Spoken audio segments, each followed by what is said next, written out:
Good afternoon. I wanted to post this video because I had a little bit of an issue with my Husqvarna T535i XP. It's a battery operated 12-inch chainsaw, which I absolutely love. Being an older person, it's great to be able to just press a button and off I go. No pulling of a rope and no exhaust to deal with either.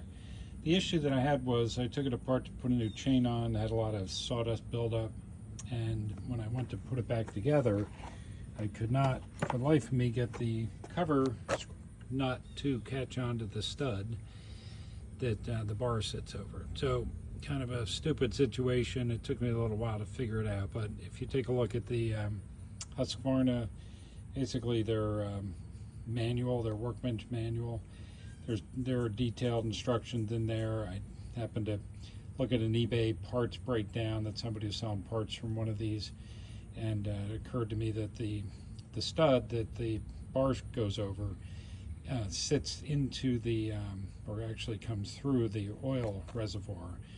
And what I had done, I guess, was to knock the stud back into the oil reservoir, but didn't realize it. So I tried to put a pair of vice grips on the very bottom of the stud to twist it, and that didn't really work. And so once I saw the manual and kind of got a sense for how they install the stud, which looks like it's relatively easy to replace by emptying the reservoir out and then hitting the stud out through into the reservoir and then putting a new one in the reverse order.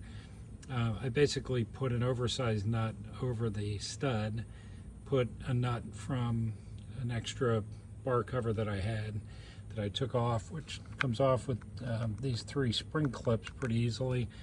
Put that on upside down, tightened it down, and pulled the stud out from the tank and got it back to the normal extension. So from that point on, pretty simple. Just put everything back together and it worked great. But I thought for one of those dumb moments where I knew something had happened after I cleaned it or during the cleaning process, but I couldn't figure out why, and finally dawned on me today. So hope this helps. Thanks.